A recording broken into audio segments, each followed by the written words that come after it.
Salam sejahtera. Saya Erika Jasmine. Saya Elvia. Saya Tarisa Labus. Dan saya Jasmine Chai. Kami dari SJKC Chonghua Sibu. Hari ini kami ingin membentangkan projek inovasi STEM kami yang bertajuk Autojimas Sistem Pintar Cipta Bilik Belajar Lestari. di sekolah kami dapati bil elektrik semakin meningkat setiap bulan.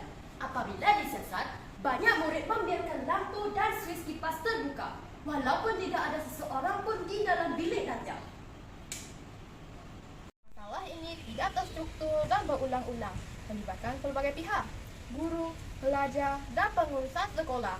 Maka kami tahu, kami perlukan satu sistem automatik yang cekap dan mesra pengguna sebagai penyelesaian kepada dunia yang sebenar, yang kompleks dan berimpak tinggi kepada sekolah kami.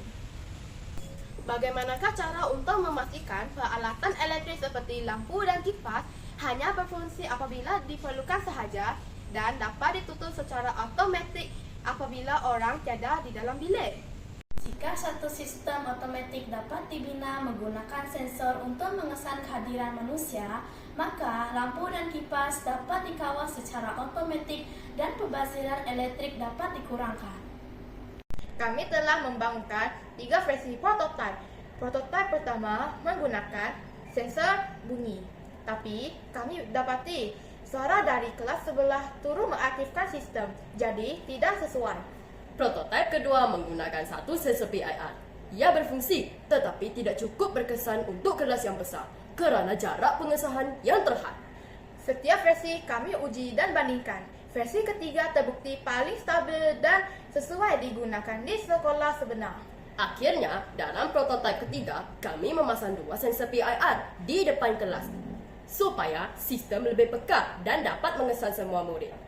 Hasilnya, versi ketiga menunjukkan ketepatan, kestabilan, dan keberkesanan yang tinggi. Projek ini menyokong beberapa SDG. Pertama, SDG 4. Pendidikan berkualiti kerana projek ini menggalakkan pembelajaran berasaskan penyelesaian masalah sebenar. Kedua, SDG ke-7. Tenaga bersih dan mampu milik kerana ia menggalakkan penggunaan tenaga yang lebih efisien. Ketiga, SDG 9.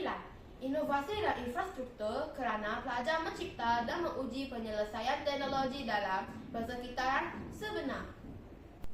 Keempat, SDG 12. Penggunaan dan pengeluaran yang bertanggungjawab kerana sistem ini mengurangkan pembaziran elektrik. Kelima, SDG 13.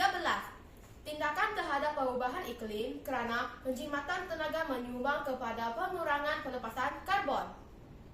Lepas ujian awal, kami menambah switch manual supaya guru atau pelajar boleh mengawal sistem secara manual jika perlu. Ini berguna semasa aktiviti tayangan atau pembelajaran luar kebiasaan. Contohnya, eksperimen menguji bayangan. Kami bercadang untuk menambah sensor cahaya seperti LDR supaya sistem hanya menghidupkan lampu ketika keadaan gelap.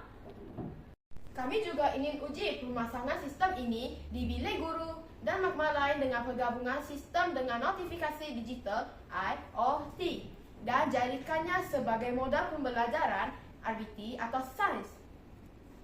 Kami menguji sistem ini di dalam kelas sebenar. Kami memahati bila peralatan dihidupkan dan dimatikan secara kestabilan sistem.